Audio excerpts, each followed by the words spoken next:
नाशिक शहरात सध्या गणपती उत्सवाची धूम सुरू असून विविध मंडळांकडून मोठ्या उत्साहात आगमन सोहळे आणि मिरवणुका काढण्यात येत आहे। ढोल ताशांच्या गजरात वातावरण अधिकच भक्तिमय आणि उत्साहवर्धक होत आहे। मात्र अशातच छत्रपती शिवाजी चौकातील एका मंडळाच्या अध्यक्षांविरोधात गंभीर गैरव्यवहाराचा आरोप पुढे आलाय। मिळालेल्या माहितीनुसार छत्रपती शिवाजी चौक गणेश मंडळाचे अध्यक्ष अक्षय खांडरे यांनी मिरवणुकीसाठी बोलावलेल्या शिवताल ढोल पथकाला ठरलेली रक्कम न देता पथकातील महिला भगिनी आणि युवकांना आर्थिक फसवणूक केल्याचं उघड झालंय। ढोल पथकाचे अध्यक्ष नारायण जाधव यांनी दिलेल्या माहितीनुसार मंडळाकडून पथकासाठी 31,000 रुपये ठरवण्यात आले होते। त्यापैकी केवळ 10,000 रुपये देण्यात आले। मात्र उर्वरित 31,000 रुपयांच्या रकमेबाबत सतत टाळाटाळ केली जात आहे। तासनतास कमरेला ढोल आणि ताशा बांधून मिरवणुकीमध्ये सहभाग घेणाऱ्या युवक युवतींनी केवळ उदरनिर्वाहासाठी मेहनत घेतली असता त्यांचे पैसे अडवणे हा अन्याय असल्याचा आरोप नारायण जाधव यांनी केलेला आहे।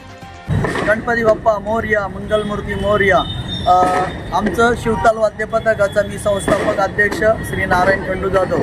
शिवताल वाद्य पथक हे दरवेळेस गणपती बाप्पाच्या मिरवणुकांसाठी कायमच नाशिक शहरामध्ये वेगवेगळ्या मंडळांसाठी वादन करत असतं आणि आगमन सोहळ्या पोरांना उत्साह असतो म्हणून आम्ही वेगवेगळ्या एरियात जाऊन त्या ठिकाणी वादन करतो। परंतु परवा आम्ही 24 तारखेला शिडकोमध्ये एक वादन केलं।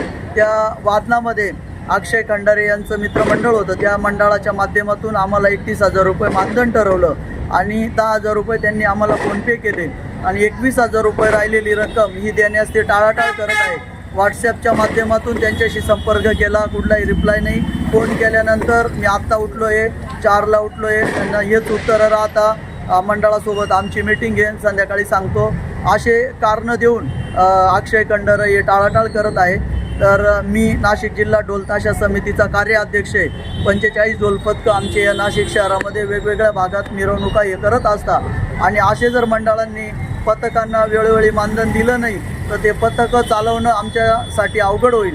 तर अक्षय खंडारे या अध्यक्षाला विनंती राहील का ढोल ताशा समितीच्या माध्यमातून विनंती राहील का ज्या ज्या ढोल पथकांचे तुमच्याकडं मानधन बाकी असेल कृपया त्यांना ते त्वरित द्यावे ही नम्र विनंती। आत्तापर्यंत ज्या ज्या मिरवणुका अक्षय खंडारेंनी त्या ठिकाणी वाजवल्या आहे तर बरेच असे शिवराय वाद्य पथक असेल, अजून त्यानंतर असे 8-10 ढोल पथकं त्यांचे नावं मला आत्ता लगेच सांगता येणार नाही, परंतु त्या प्रत्येकाला मानधन देताना त्यांनी त्यांच्या हिशोबाने दिलं आहे।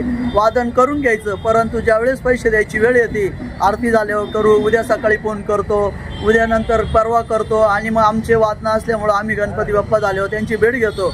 मग ते अक्षरशः त्यावेळेस हात वर करून देता आणि ढोल पथकांना त्या ठिकाणी ते पैसे देत नाही असा हा त्यांचा कायमचा अनुभव पथकांना त्या ठिकाणी आलेला आहे। यापूर्वी देखील संबंधित अध्यक्षांनी अनेक ढोल पथकांसोबत अशाच प्रकारचे गैरव्यवहार केले असल्याची तक्रार ढोल पथक संघटनेच्या स्तरावर झालेली आहे। त्यामुळे संघटनेकडून या प्रकरणाची गांभीर्याने दखल घेतली जात असून संबंधित मंडळाच्या अध्यक्षांविरोधात पोलीस ठाण्यामध्ये तक्रार दाखल करण्याची तयारी सुरू असल्याचे समजते।